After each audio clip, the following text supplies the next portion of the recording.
In this episode, Optimum declared commercial war on DIY detail, while Turtle Wax declared war on common sense.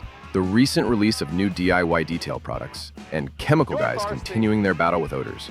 All these and a bit more have to be discussed, so hold my beer and let's get to the detailing news. Pan replied to concerns I raised in the previous episode, and hopefully, it all appeared to be a mistake.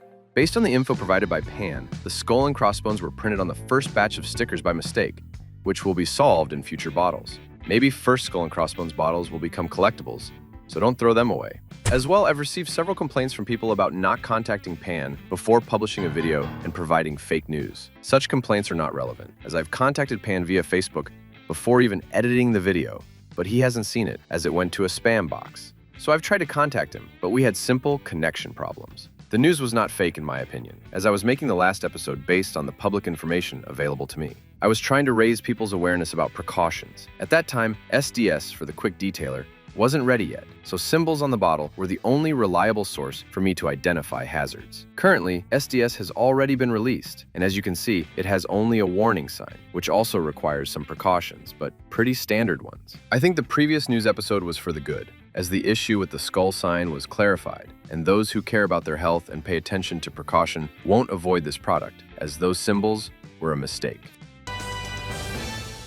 DIY Detail released several new products. First were several towels and a wash mitt powered by Thor, but what made me truly interested were updates of their 5- and 8-year coatings. With the new version, they are now PFAS-free and have improved bonding, which allows you to wipe the coating straight after application. If, let's say, you are in a humid area, it still should bond to the surface. As well, cure time was decreased, and now you can wash it in 3 days using gentle pH-balanced products. Small but important updates.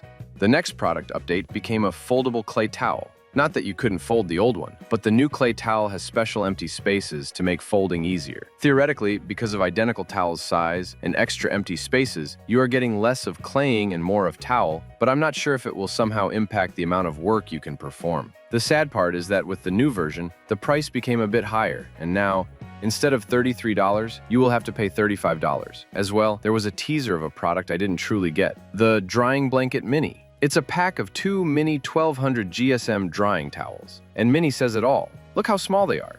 I'm also not a fan of 6-foot towels that are sliding on the ground while you are drying your car. But what car can these bad boys make dry? To be fair, the explanation from Ivan makes sense for these towels. Our little Ford Escape. It has C6 diamond on it. All the water almost evacuates off of it. I can dry it with one of these, never mind 2. But if the price won't match their size, it will become a towel for a very limited range of tasks. Now let's talk about advertisement wars. I'm sure each of you remembers the big advertisement wars in the early 2000s between BMW, Audi, Mercedes-Benz, Subaru, and even Bentley. And to be honest, this was stunning. It's an event that will remain in the history of marketing and car enthusiasts' hearts forever. It seems like Optimum has been trying to start the same, but on a detailing market. They released this picture on their Facebook page, which was most probably made by AI, saying, "Optimum No Rinse version 6, don't settle for less," and displaying O&R stepping on some yellow, rinseless wash without any branding, but we all know who they were referring to.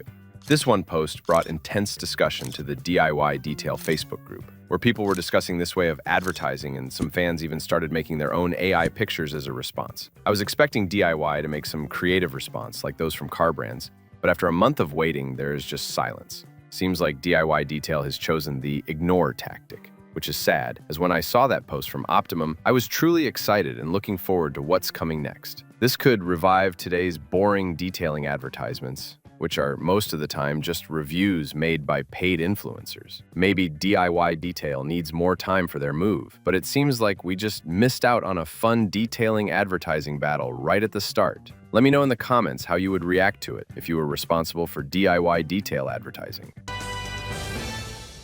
Now let's have a look at another advertisement war, which was declared by Turtle Wax, and it seems like this one won't stop so fast, as common sense has no chances to ignore this.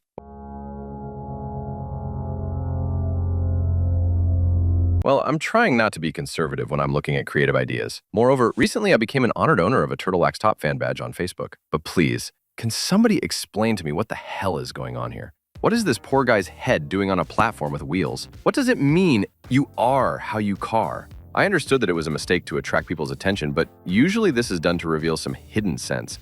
Like, for example, the recent Puma advertisement campaign, if I'm not mistaken, it took place in India. They made billboards that say PVMA, which is an obvious and intentional mistake that attracts attention. But behind it was their strategy of announcing PV Sindhu, an Olympic medalist, as their new brand ambassador. Smart, right? But what was hiding behind "you are how you car"? You are how you care? All right, I get it. My car is me. I'm a machine. So this is how you want me to use your wipes, right? Okay, I'm joking. I haven't checked, but I'm pretty sure it's dangerous to use them this way, so don't repeat. Eventually, even though the idea that you should care about your car the same as you care about yourself was pretty good, but with such a presentation, for me it transformed into why people should stop using AI video generators. Moreover, I don't know about you, let me know in the comments if it's true to you, but I'm spending way more money on care products for my car than I spend on care products for myself. So maybe they just want us to spend less money on detailing. I don't even know. However, there is a positive side to all that. Turtle Wax launched a creative competition. They encourage you to paint or Photoshop your own version of a car head so you can win. Now get ready. So you can win a bubble head of your car self.